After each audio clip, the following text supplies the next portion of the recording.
Let's go ahead and get started. And the best laid plans. I had a nice pile of handouts, which someone from the last talk actually picked up and took with them. So we'll have handouts for you in just a second, so you don't need to scribble furiously, taking notes and what have you. Everything on the slides will be on a handout, so don't worry about that. First of all, thanks for coming. It's nice to see all of you this morning.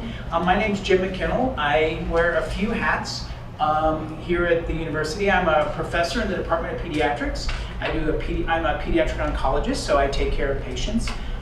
In addition to that, I also work at the School of Medicine. I teach first-year medical students what's called clinical skills, so how to interview patients and examine them, and I'm also involved in the Learning Communities program at the School of Medicine. But I think my most important hat is my newest hat. I'm currently the director of an office that is based in University College called the Office of Pre-Health Profession and Student Development. And that's a big tongue twister of a title. They asked me to name my office, so I got to make that up. So I had a very good time making up my own office name. But the reason this office exists is because over the years, I've been here at the university since 2001. It's become very clear that sort of finding help, finding good advisement, finding people that can give you some insight into what you need to do next in order to get from point A to point B. How do we achieve our goals? That's sometimes difficult to locate on this university. And so with the health professions, it's particularly challenging. I think you can figure out which courses you need to take for a lot of the courses, but applications for almost all the health science programs are a little bit more complicated than that. And finding someone that can help you with that can give you a little bit of insight, that can be challenging, and that's what I hope to be able to do for you guys during the course of these talks.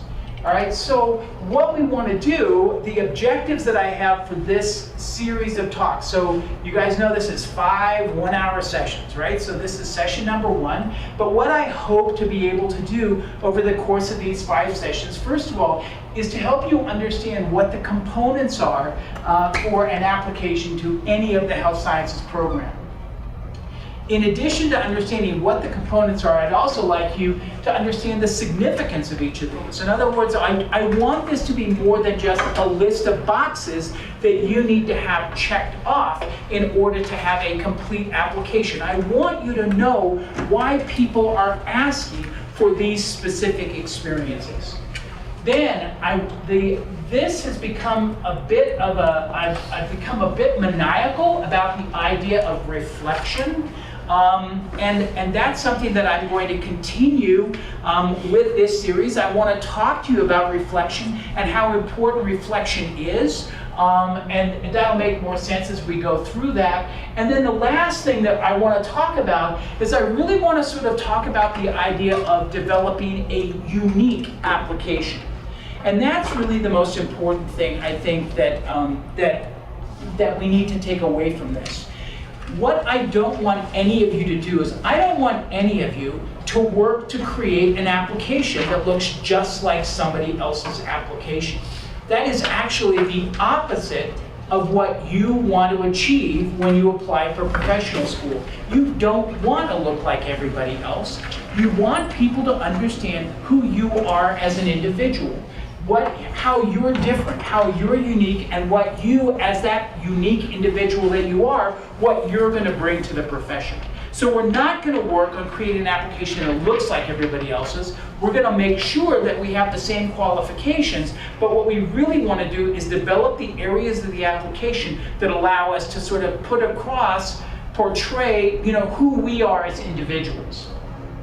All right, so I have to start with the disclaimer, and I hate talks that do that, but I do want you guys to be aware I went to medical school. So I'm over the years have talked to a lot of students that are interested in trying to get to medical school. So the talk is going to be in some ways based on the structure of the AMCAS application, which is the standard application that we use for medical school. However, most of the information that's asked for on the AMCAS application is generalizable. In other words, it's not information that's dissimilar than the same kinds of things that you're going to be asked to provide when you apply to other programs in the health professions. And I will try to point out some of the differences between sort of medicine and some of the other programs as we move through the talk. And now, first of all, you guys, thank you very much for filling out these name tags. If you can turn them this way, then I can see. You probably don't need to see your own name, but I do, and that way I don't have to go like this, and I can actually call out by name the people that are in the room. So thanks for doing that for me. Anyway, we'll move through that and we'll point out some of these differences. Now, just so I have a sense of who's in the room and what you're interested in, how many people are thinking medicine, like medical school maybe is something that we want to do someday? Okay, so a lot maybe. How many nursing? PA? Pharmacy? Physical therapy? Good. Occupational therapy? Speech and hearing sciences? There's a lot of different programs, okay? And that was a little scratch. There are probably, I think, there are close to 20 different programs in the Health Sciences Center here at the university. All right, so that when we talk about careers in the health professions, there's a lot of careers to choose from. So I want you to be aware of that. So since I saw a lot of medicine, then I think that a lot of the stuff that we're going to be talking about, as I said, because it's taken from the AMCAS application, which is the standardized application that's used for medical school application, that's used for medical schools, it's going to be information that you guys can just take at face value.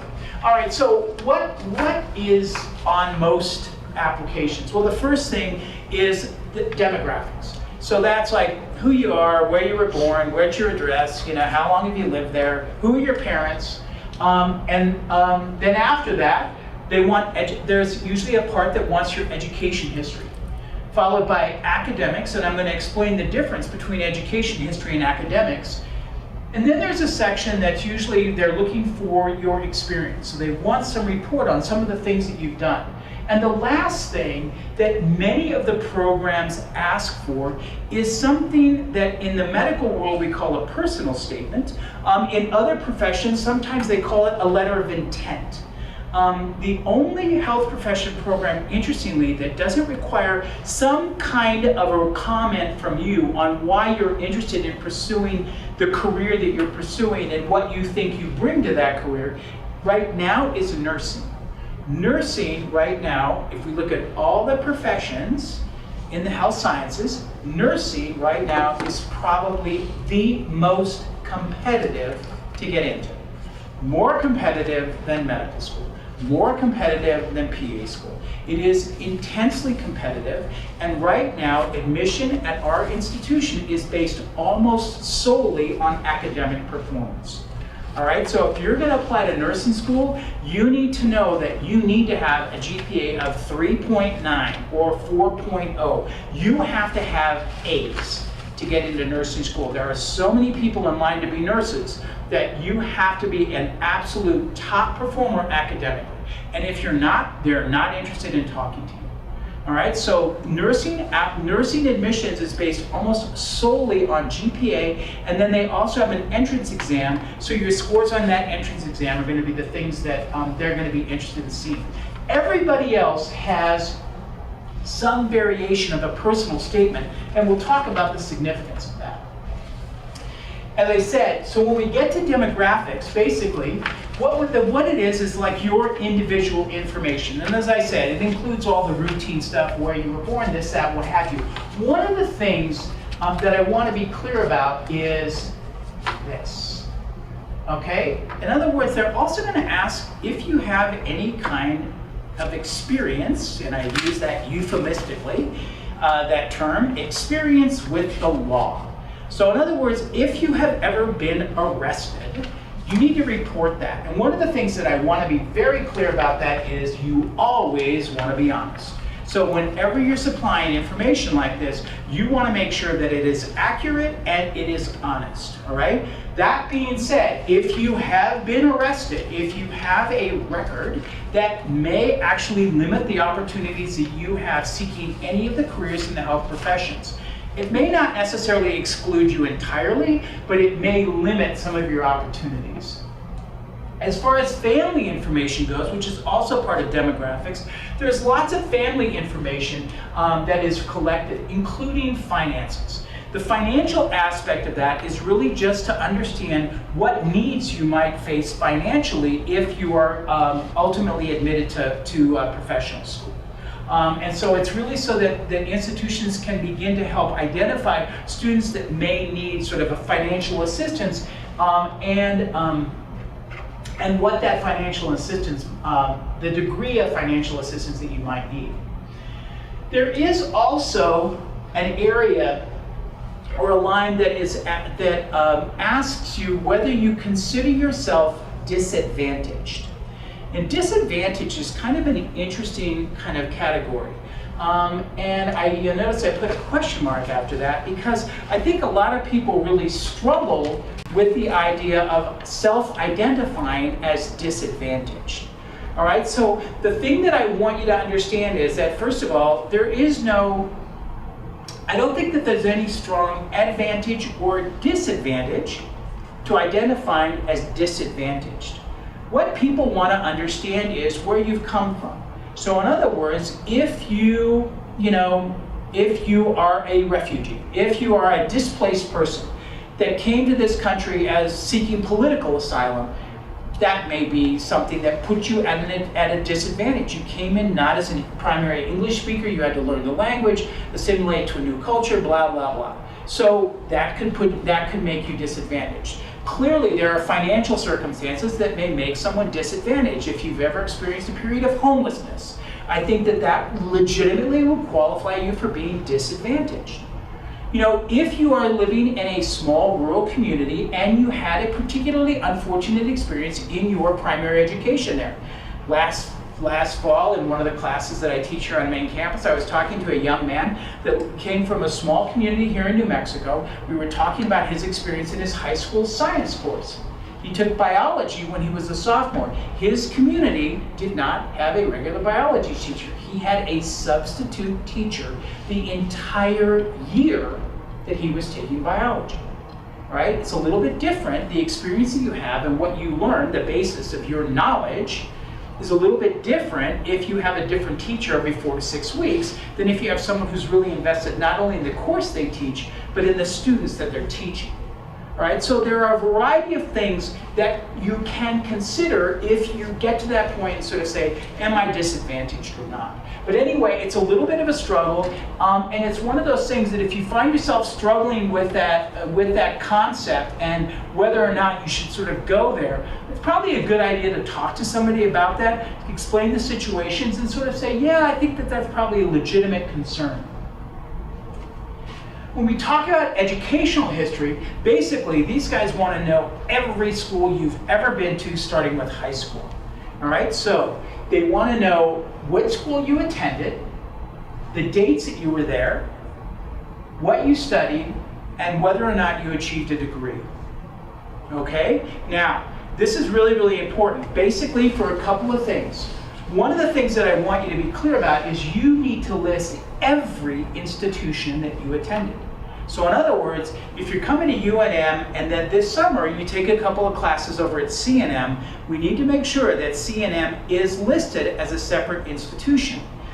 I had the experience, I transferred undergraduate institutions about 3 times just because when I was doing that. So when it came time to apply to medical school, I had about 6 different transcripts that I had to submit with my application because most programs require that you submit an official transcript. That is one that is certified from the institution, it has a special seal on it, an official transcript from each school that you attended.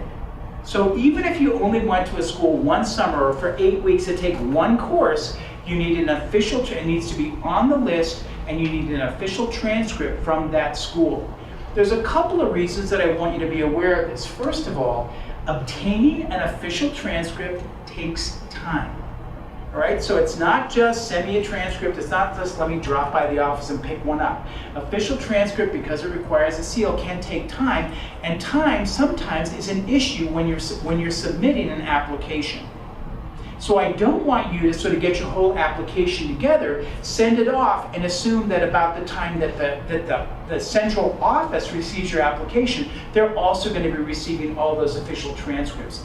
It can take weeks to get official transcripts to the site where they're needed. So please build that into the schedule.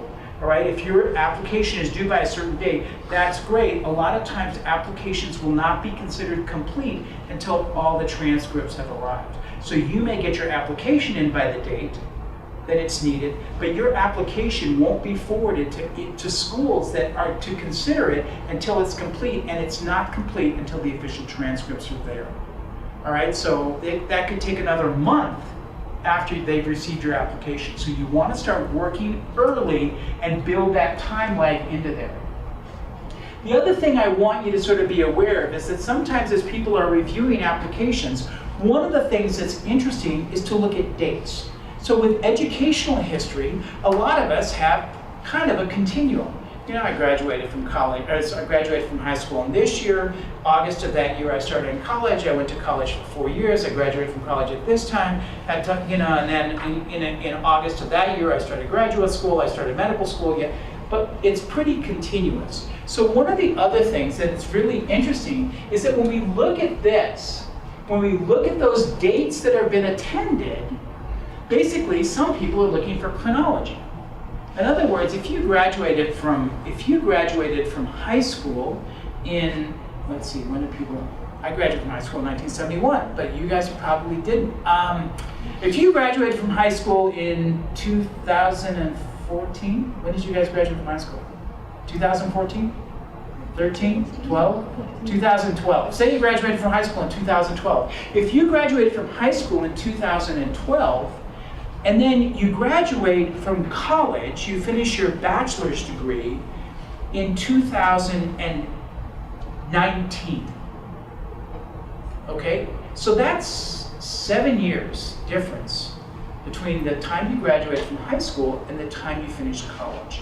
So to me, that's kind of an interesting thing. When we talk about undergraduate degrees, most of us talk about 4 years of education. And so when it takes more than 4 years, then to me, I'm interested in why the additional time, all right? By the way, guys, I need to tell you that, do you know how many people, I don't want anyone to get nervous, at the University of New Mexico, what percentage of our freshmen finish their degree in 4 years? Does anybody know? Last time I checked, it was about 17%.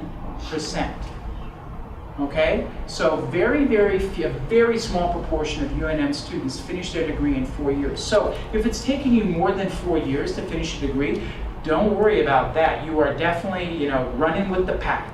All right. A lot of times, if we give students up to 8 years to finish their degree, we can move the percentage from 17 up to 50.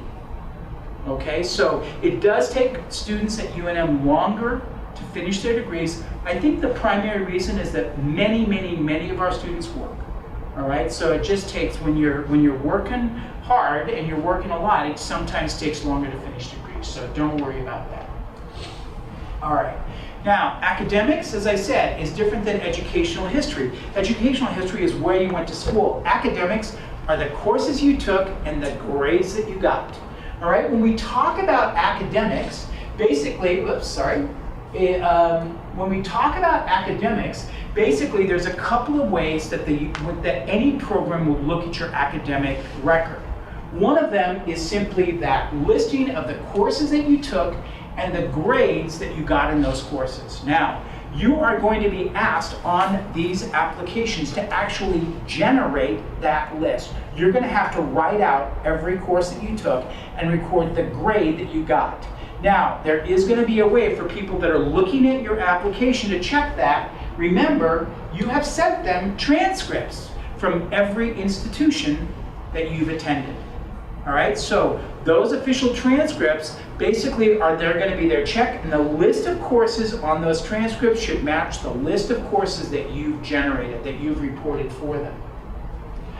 One of the things that I want to skip down to here and get to this question right now. A lot of times, when we talk about getting into professional school, we're like going, well, what's the best major? I get that question a lot. What would be the best thing for me to major in? I've heard that it's this, I've heard that it's that, and maybe I need to do this.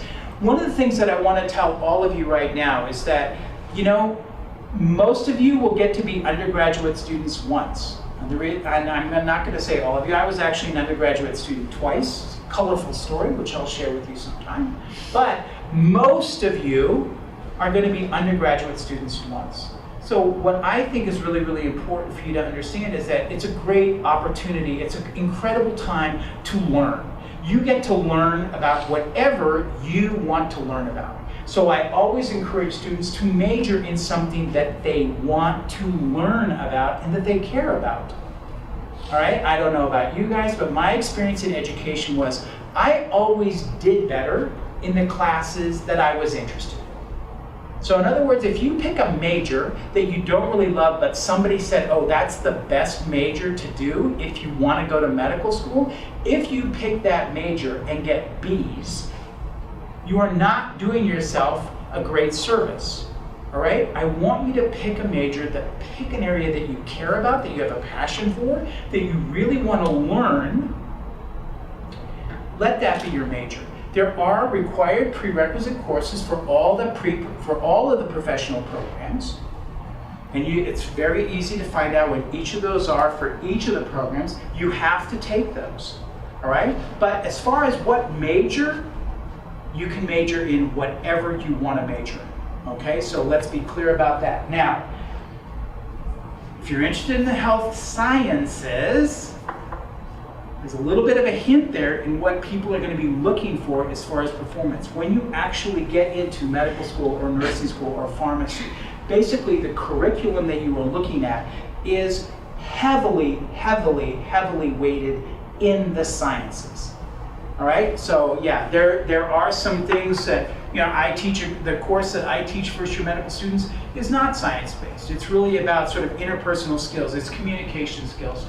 But most of it is heavily, heavily science-based.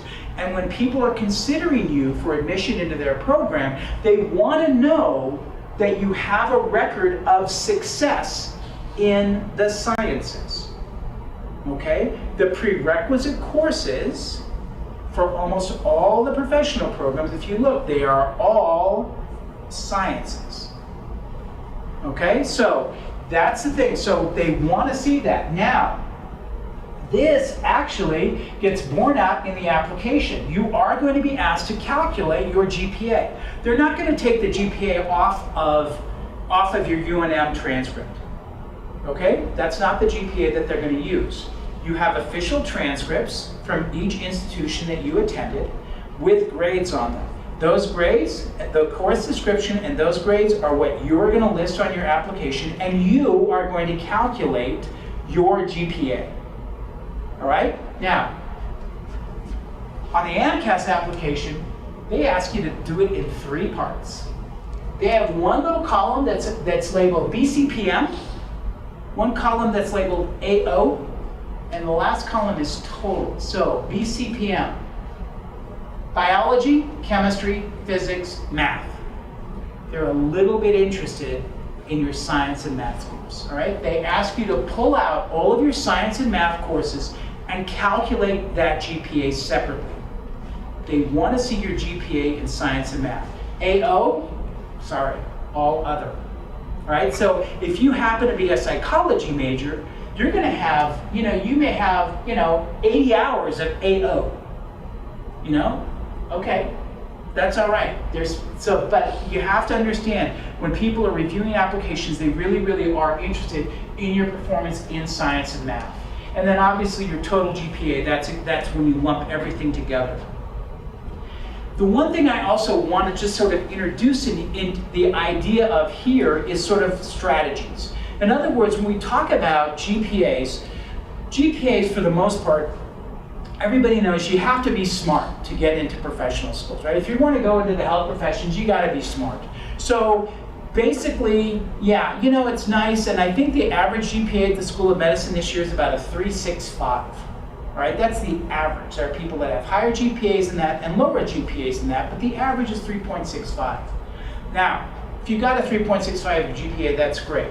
One of the things though, if you have a 3.65 GPA, what I'm hoping when we split this out is that your GPA in science and math is actually a little bit higher than your overall GPA.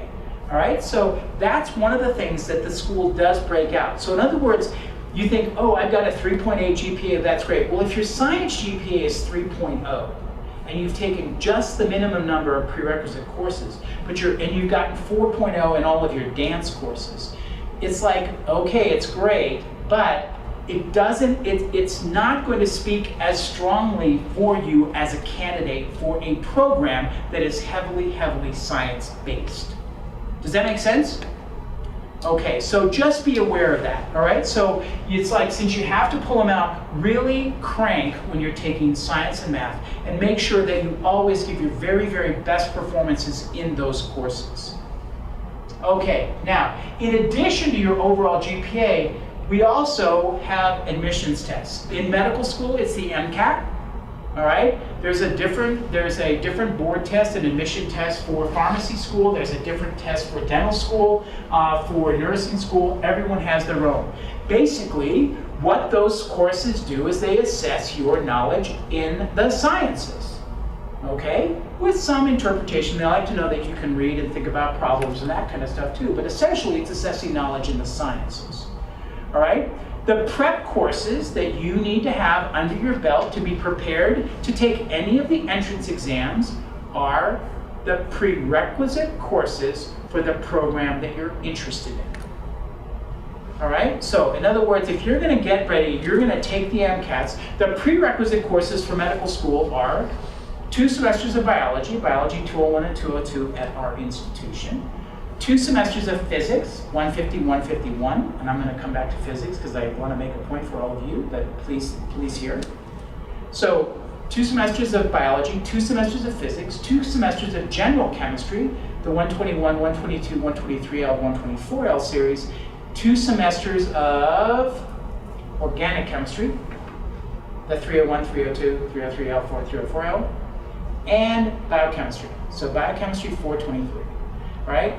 Those are the prerequisite courses for our institution. Those are the courses that you should have completed, with possibly the exception of biochemistry.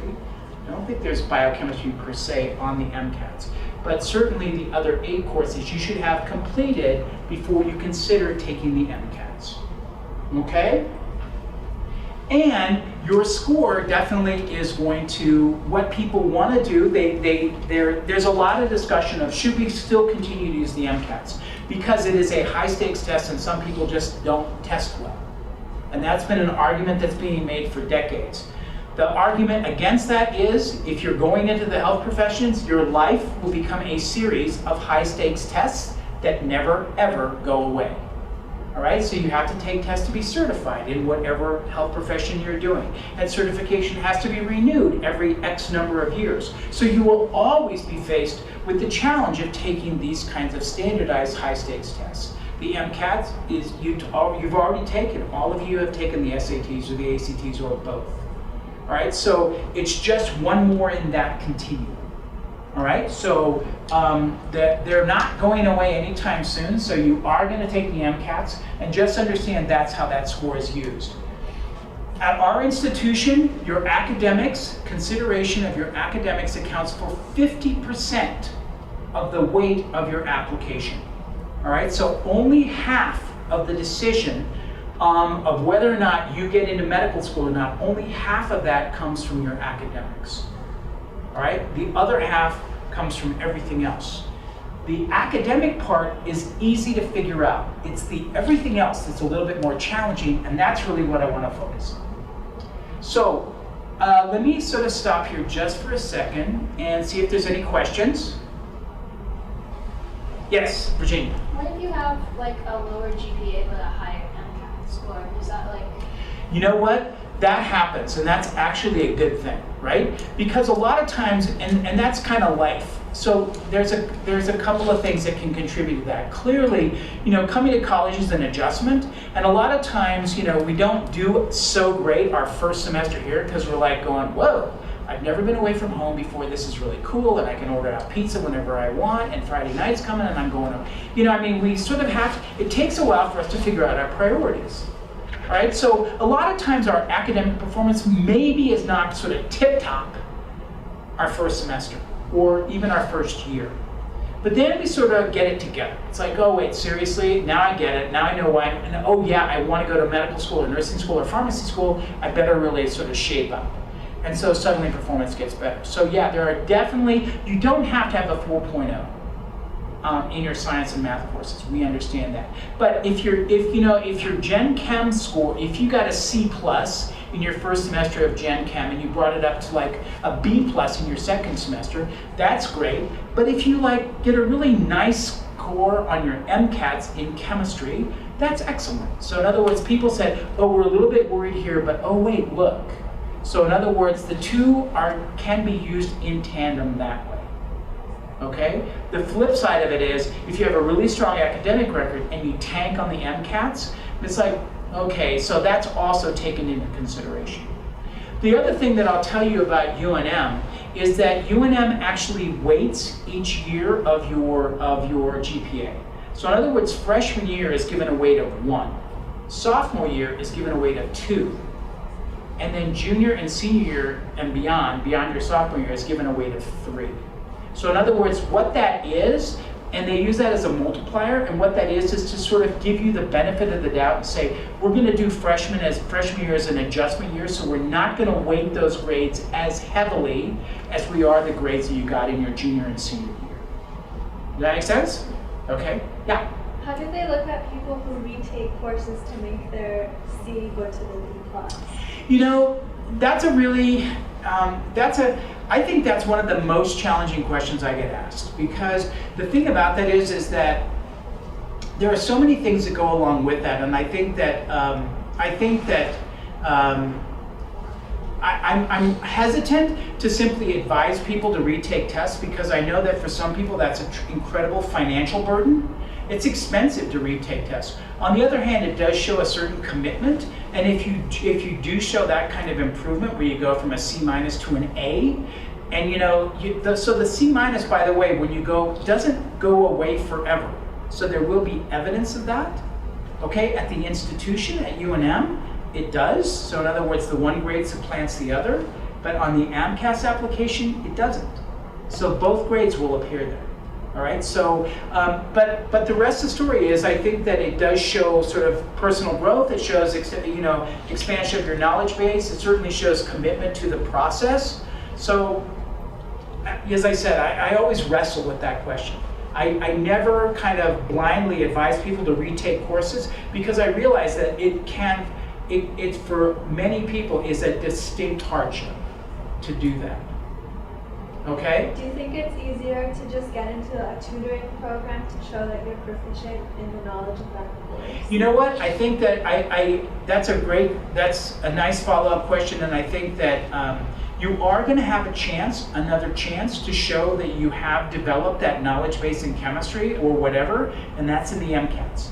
So yeah, so that's the alternative to that, is I think that if you were going to invest resources, that might be a better way to do it, of just sort of really work on developing that knowledge base and show people that you've acquired it, and that your scores in chemistry don't reflect your knowledge, because look what I got in chemistry and look what I got in the chemistry section on the MCATs. And that's something that definitely you can bring up. You're going to have a chance to make those kind of points when you get into the interview process. Okay? Other questions? Bren? What's the test to get into PA school? Do you take the MCAT for that as well? No, you don't take the MCATs. Right now, the test to get into PA school is the graduate record exam, GRE. Oh, okay. That's what they're using now. They don't have a specific admissions test for PA school at this time. That may change in the next couple of years, but right now they use the GRE. One of the other points that I wanted to make for you, at UNM, in physics, we have the 150-151 series, which is the required series for medical school. Our medical school does not require the labs. All right? So what I want you to be aware of is what I want you all to not only be great candidates for our medical school, I want you to be great candidates for any medical school in the country. Many medical schools require the physics lab. Please, please, please do yourself a favor and take the labs with the physics courses. All right, that way there's nothing more frustrating than sort of you find yourself in the home stretch and you start applying to medical schools. The other thing is I want you all to apply to more than the University of New Mexico for medical school, and we can talk about that too during the course of these talks. But I don't want you to be ready to send your application out and find that your number 2 school that you really think, oh yeah, that'd be a great school to go to, maybe I'll be great there, requires physics labs and you haven't taken it. Okay? So please sort of just put that in kind of at least your hopper to think about of, oh, okay, maybe I should take the physics labs. Okay, so now we get to, as I said, the rest of the application. This is where it gets a little bit challenging. So one of the things that applications want is they want to know what your experiences are. And I think I'll go, there we go. So in general, I think about 4 broad categories of experience, and those are work experience, volunteer experiences, research experiences, and shadowing experiences. All right? They're each different. They're each there for a reason, and we're going to go through each group, and I'm going to sort of make clear what I think each of those are and how I want you to be thinking about these. First of all, on the AMCAS application, what you're going to do is you're going to list everything you've ever done, and from that long list of everything that you've ever done as far as experiences go, you get to pick 15. All right, so you're going to pick 15 significant experiences. And then beyond that, the AMCAS application allows you to write a short paragraph about 3 of those 15 which you think were the most meaningful to you. All right? One of the things that I want you to be really clear about, do not for a second think that you can pick out experiences that you think are going to be the most meaningful to the people that happen to be reading your application. All right? It's not what's the most meaningful to them is. They are the experiences that are the most meaningful to you. All right? And then when you write those paragraphs, what I want you to do is commit 1 sentence to what the experience was, and then the remaining 3 or 4 sentences that you have for that paragraph to tell me why that experience was meaningful to you. All right? And it's really, and we're going to talk about this more as we get into it, and we're especially maybe even the next session when we talk about reflection. All right?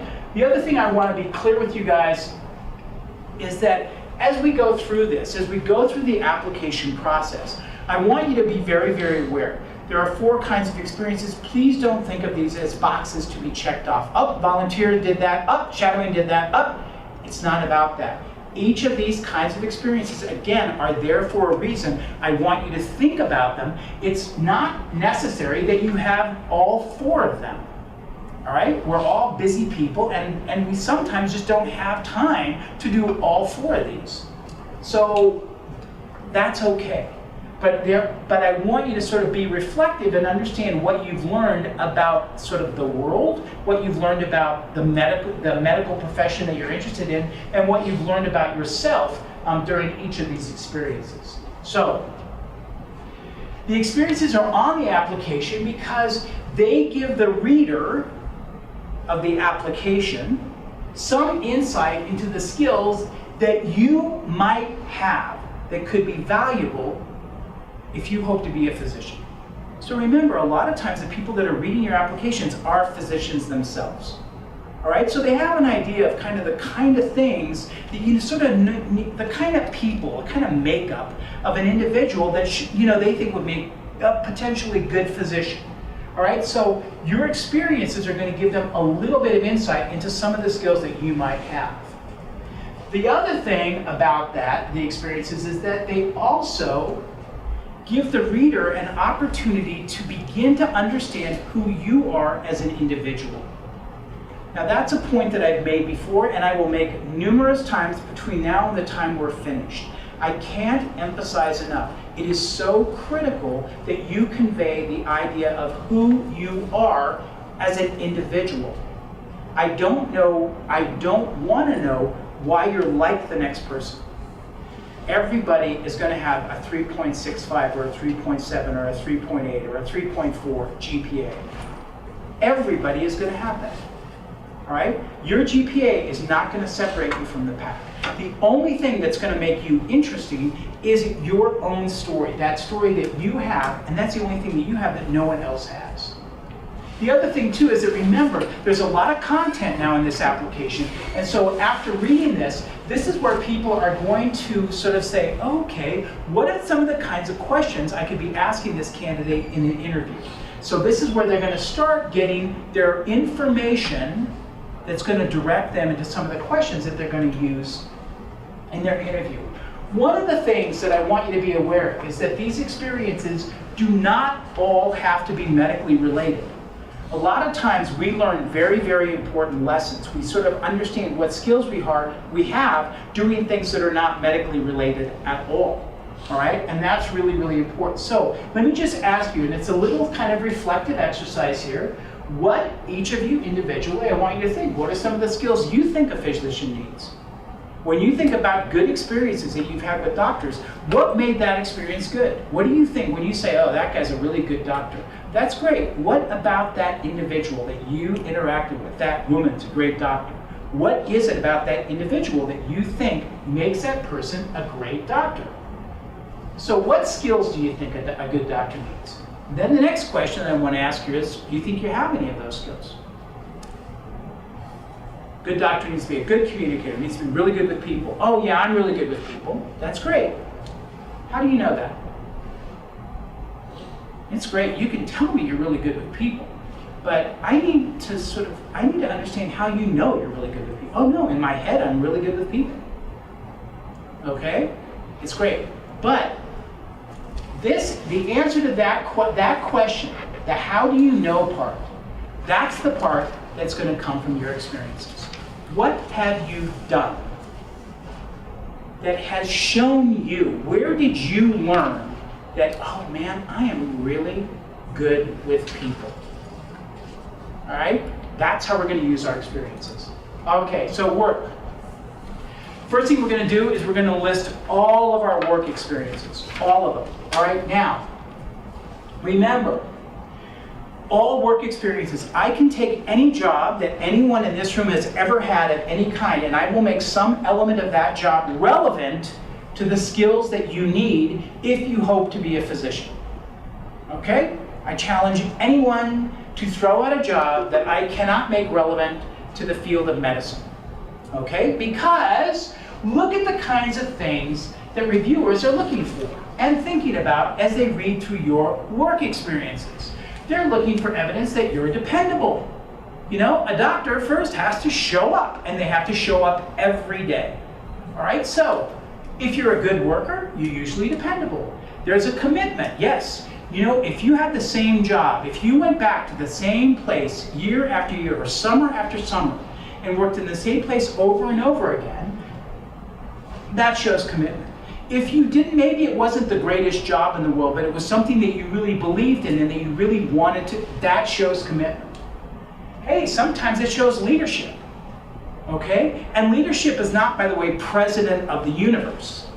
Leadership is maybe you started out working at Dion's and you were like going da-da-da-da, you know, you're just like doing the pizza thing, and then someone says, you know, Sierra is such a good pizza slinger that I think we should make her head of the ship so that she's going to sort of be, if any of the newbies that are slinging pizzas for the first time have a question, we're going to send them to Sierra, and they're going to know that she's the resource person. All right, that shows leadership.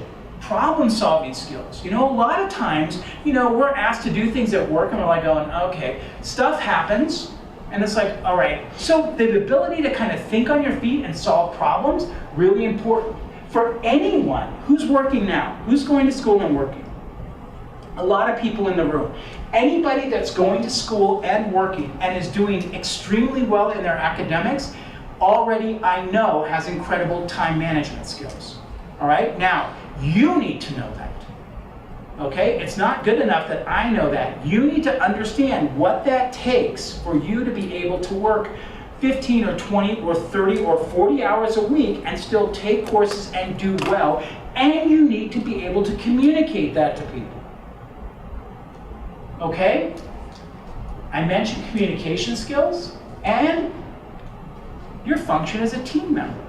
You know, sometimes we have to work with other people. Guess what? In medicine, we always have to work with other people. So your ability to work well in a small group or in a larger group, but your ability to work well in a group, incredibly important if you hope to be successful in the health sciences. So if you have work experience that's gone along, good for you. All right? You need to understand how valuable that is and be able to talk about it.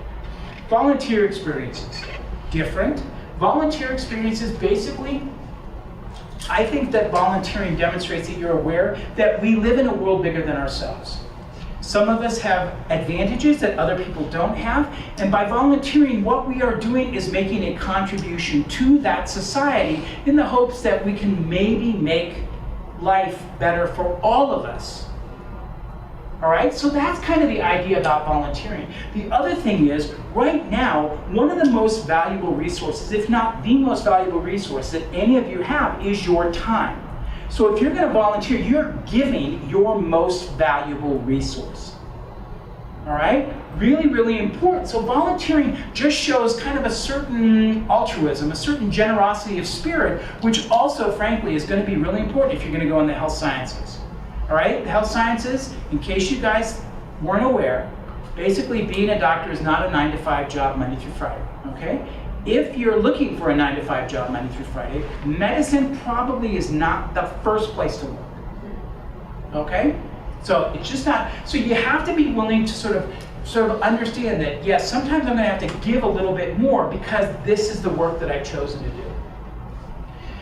Your choice of activities, where you choose to volunteer, again, begins to, when people are reading about that, begins to give people some information about the things you care about. I'm more interested in hearing from people that are doing volunteer work. I'm more interested in hearing about why they chose the volunteer work that they chose rather than what it was. Okay? Really, to me, that's more interesting because that tells me, again, about who you are and what are some of the things that you care about. The other thing that I want you to be aware of is that if you go back to one place and volunteer repeatedly over a period of time, that conveys something very different to people that are considering your volunteer activities versus a variety of single events. Okay? There's a level of commitment, of real passion that we see in repeated participation over time that you simply are never going to be able to match if you say, oh yeah, I went and I served Thanksgiving meal at Joy Junction and I went to a blood drive and so individual, it's great to do individual events, but they just are thought of differently than if you volunteered repeatedly over a long period of time doing an activity. And as I said before, this is just a statement. Be ready to talk about why, not what you did, but why you made the choices that you made. Research experience, very, very simple. You don't have to cure cancer before you're accepted into medical school, okay? Not critical to admission, all right? But the reason that we do research of any kind, is to show that we are familiar with the scientific method, which most of you learned in high school. So when we think about the scientific method and we think about the decisions that we make every day, if we are going to be healthcare providers, every patient issue can be broken down into the scientific method. All right? Every single decision that you have to make as a healthcare provider starts with, what's the problem?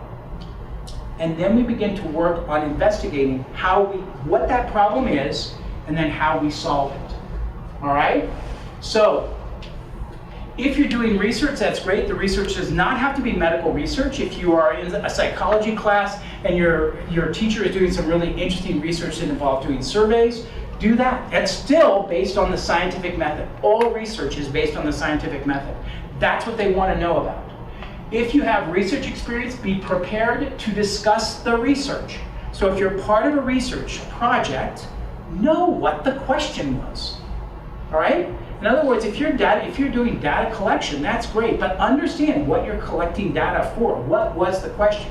You need to be able to talk about the research. All right? And then the other thing is, that I've mentioned there is, don't try and fool anybody about how involved you were with the research. I want you to be very honest in what you did. If you were washing test tubes in a laboratory where research was being conducted, that is not doing research. Okay? So just be very honest about that. If you collected data and you weren't part of the analysis of the data, then you need to sort of recognize, I was collecting data, this is the question. You still want to know all the background for the research project and be able to talk about that, but be very honest about what your role in the research was. Shadowing is going to get its whole separate hour. We're going to take an hour and talk about shadowing. But what I want, but it is one of the experiences that we're going to be looking at. And shadowing, basically, gives you the opportunity to see what a health professional does. Okay? That's all it is. It is totally observational, right? It is just watching. Okay? To try and understand what that person, who someday you want to be, what that person actually does. With, obviously, the other questions which have remained unasked up to this point in time. Do I want to do that? Okay, that's why we shadow. All right, it's different than volunteering or working. And the one thing that I will tell you is the one kind of work experience you can have, which is equivalent or nearly as valuable as shadowing, is working as a medical scribe. Okay, that's a job now that's become available, and it is really it's a cool job, and it definitely puts you in the environment so that you begin to understand what those doctor-patient interactions are like. One of the other points that I want to make clear of is whenever you talk about shadowing, you never shadow to learn medicine. You are not there to learn how to manage somebody's diabetes. You are there to try and understand what exactly a doctor does.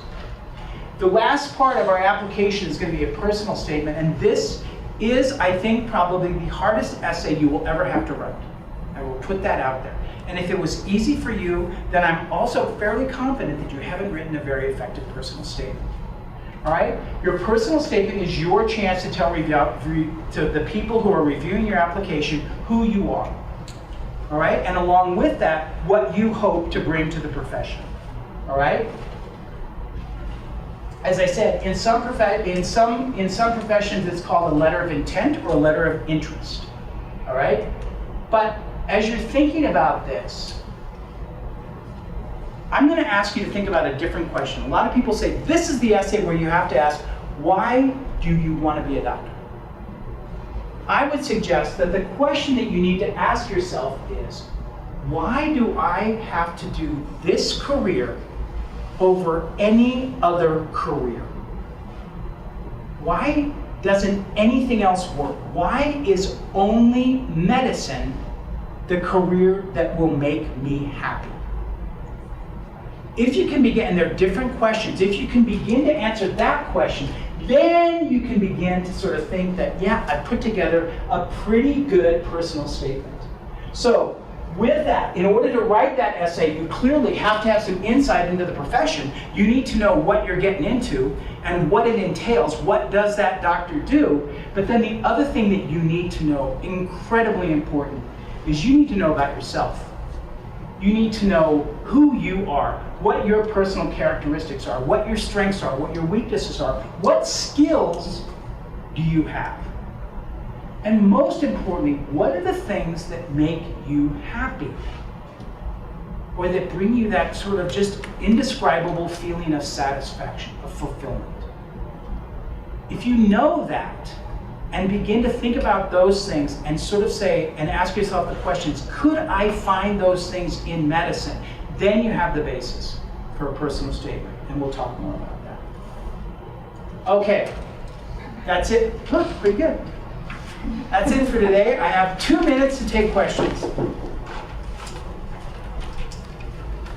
Yes, What's the process for becoming a medical scribe?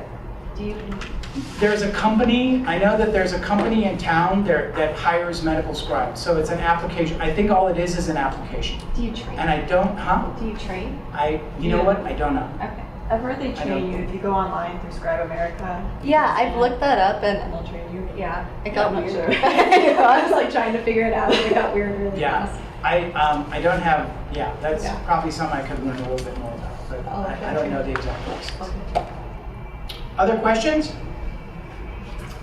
So next session, we will be talking about reflection and how important that is, and we'll sort of do a little bit of exercise because I think that it's one of those things that intellectually most of us understand what it is, but when it comes right down to it, most of us don't understand what it is, all right? When it comes to doing it, we're not quite there. So we're gonna work a little bit about reflection and sort of, again, talk about how important it is in this process. And I'll see you guys on Wednesday. I wanted to just introduce myself. Oh, yeah. So my name is Lori Nalen. I work for Continuing Ed. One of our charges is to do workforce development. So we do a lot of training that gets people into medical or healthcare fields. So I brought a little bit of information about a variety of programs that they usually don't require degrees of any sort. So it's kind of good for anybody along any path or any track. So I have things like phlebotomy training, which is a great direct patient care training. Plus you can work, plus they have lots of different options about the work. So it could be part-time, it could be full-time, it could be nights, it could be in the hospital. And we've had a lot of students who've come through our program that are UNM students that specifically their goal was to get into a healthcare position. And now I have a couple that are already in medical school and soon to graduate. So I have a clinical medical assistant, which again is direct patient care. I have, one of my programs is addiction counseling training. So if you're interested in that counseling type of thing. Most of the professions have certifications required. So you have to take a certification exam, and our courses train you for those and prepare you for those certification exams. So if you're interested in that, I've got a little information, my card, and a couple other things. Thank you. Direct patient care is a significant requirement for PA programs. So the kinds of programs that Lori was talking about, the phlebotomy program that they have, medical assistant program they have, those are all training programs that will get you in a position where you actually are giving direct patient care. So if you need to accumulate the 5,000 hours that we've heard is necessary to get into PA school, that's a good way to do it. And you also get paid while you're doing it. So anyways, good. So I'll see you guys on Wednesday. Thank you.